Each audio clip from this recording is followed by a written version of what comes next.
जो भी व्यक्ति जन सेवा में आना चाहता है, राजनीति में आना चाहता है, उसको मैं हमेशा एक ही बात कहता हूं,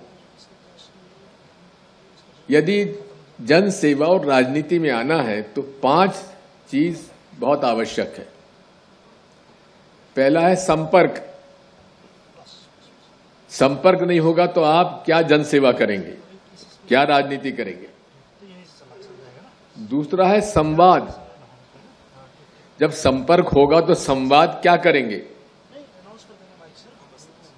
तीसरा है समन्वय। सब लोगों को मिलकर काम करना चाहिए। और चौथा है सामंजस्य।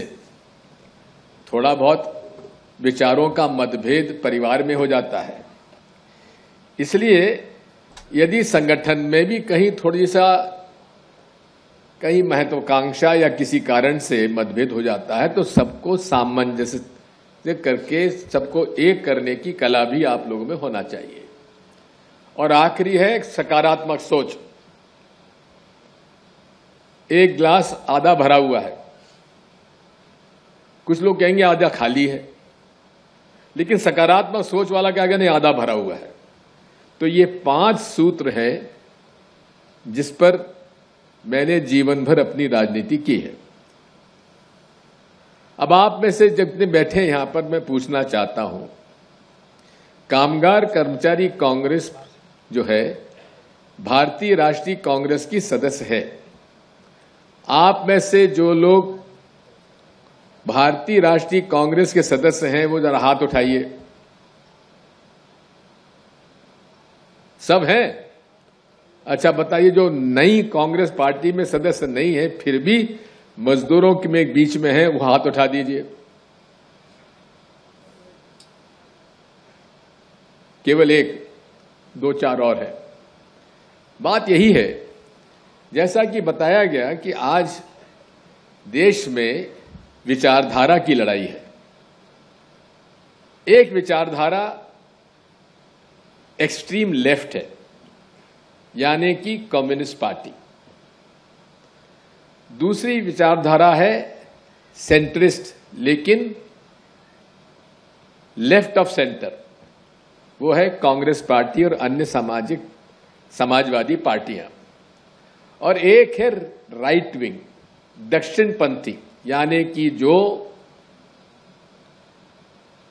केवल व्यवसाय और बड़े बड़े कॉरपोरेट्स का प्रतिनिधित्व करती है। उस सोच की जो पार्टी है वो आज है भारतीय जनता पार्टी और राष्ट्रीय स्वयंसेवक संघ। आज इस देश में इन 3 विचारधाराओं के बीच में राजनीति हमारी चल रही है।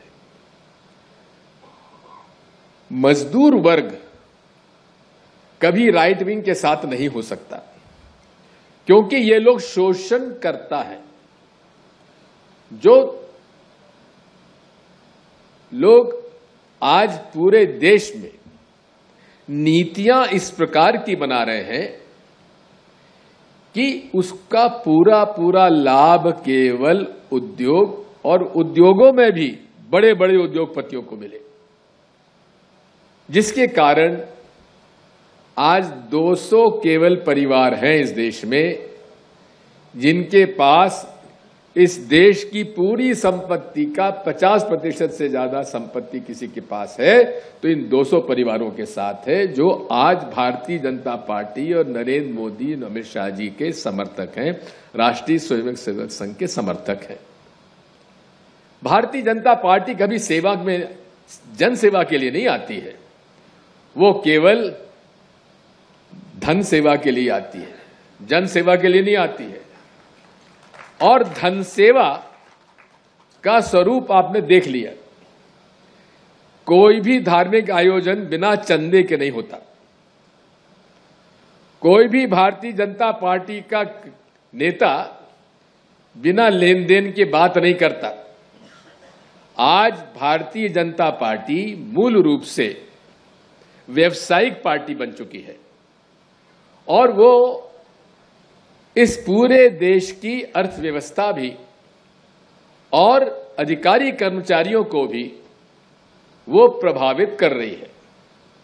नरेंद्र मोदी जी हमेशा कहते थे ना मैं खाऊंगा ना खाने दूंगा, लेकिन 11 साल में एक बात साफ हुई, उनका मतलब था खूब खाओ और खूब खिलाओ, और अधिकारी कर्मचारी तुम खाओगे और हमको खिलाओगे तो तुम्हारा कोई बिगड़ नहीं सकता। अब आज आप देखिए, दिल्ली में एक हाईकोर्ट जज के घर में आग लगी और उस आग में जब फायर ब्रिगेड आग बुझाने के लिए आया तो एक कमरे में इतने नोट मिले कि उनकी गिनती नहीं हो सकी। और उसमें आज तक ना प्रधानमंत्री एक शब्द बोले, ना गृह मंत्री एक शब्द बोले, ना भारतीय जनता पार्टी एक शब्द बोली। और अभी ये रिपोर्ट आ रही है कि दिल्ली के फायर ब्रिगेड के अधिकारी ने कहा है कि कोई नोट वोट नहीं जले। अब आप बताइए कि ये कभी मजदूरों के सगे हो सकते हैं? भारतीय मजदूर संघ का संगठन है, लेकिन आज वो भी उसके गले की आवाज बंद है, क्योंकि उससे कहा गया कि तुम चुपचाप बैठो और मजदूरों की बात हम देख लेंगे। पूरे देश में जो कानून है उसके अंतर्गत हर साल, और जो इंटरनेशनल लेबर ऑर्गेनाइजेशन का सबूत है उसका ये संदेश है, गाइडलाइन है कि हर देश जो कि जिनेवा कन्वेंशन, लेबर कन्वेंशन का सिग्नेटरी है, हस्ताक्षरित है, उसको हर साल में जो भी सरकार है उसको हर साल में एक बार त्रिपक्षीय बैठक रखना आवश्यक है, अनिवार्य है। 3 पक्ष कौन है? एक मजदूर, एक मालिक और तीसरा सरकार। मोदी जी 2014 में आए, पहली और आखिरी बैठक 2015 में हुई त्रिपक्षीय। उसके बाद से लेकर आज तक 13 साल में एक भी बैठक जो इंटरनेशनल लेबर ऑर्गेनाइजेशन है उसके निर्धारित पॉलिसी और गाइडलाइंस, और हम लोग उसके हस्ताक्षर किया हुआ है भारत ने, उस पर भी एक भी बैठक नहीं हुई। और यहां 44 मजदूरों के कानून थे अलग अलग विभाग के, उनको सबको समेटकर सब समाप्त कर दिया और 4 लेबर कोड बना दिए। अब आप समझिए कि वो 4 लेबर कोड का भी पालन कहीं हो रहा है कि नहीं हो रहा है। जैसा इन्होंने बताया, लगभग 50 करोड़ से ज्यादा इस देश में मजदूर हैं, लेकिन जो ऑर्गेनाइज्ड इंडस्ट्री है उसमें सभी पार्टियों के जो एटक, इंटक, बीएमएस, C2 और HMS, ऐसे अनेक जो सेंट्रल लेबर यूनियंस हैं, उनकी सदस्यता 1 करोड़ है। यानी कि 50 करोड़ में से केवल 1 करोड़ मजदूर आज मजदूरों की लड़ाई लड़ने का संगठन में हम लोग बैठे हैं।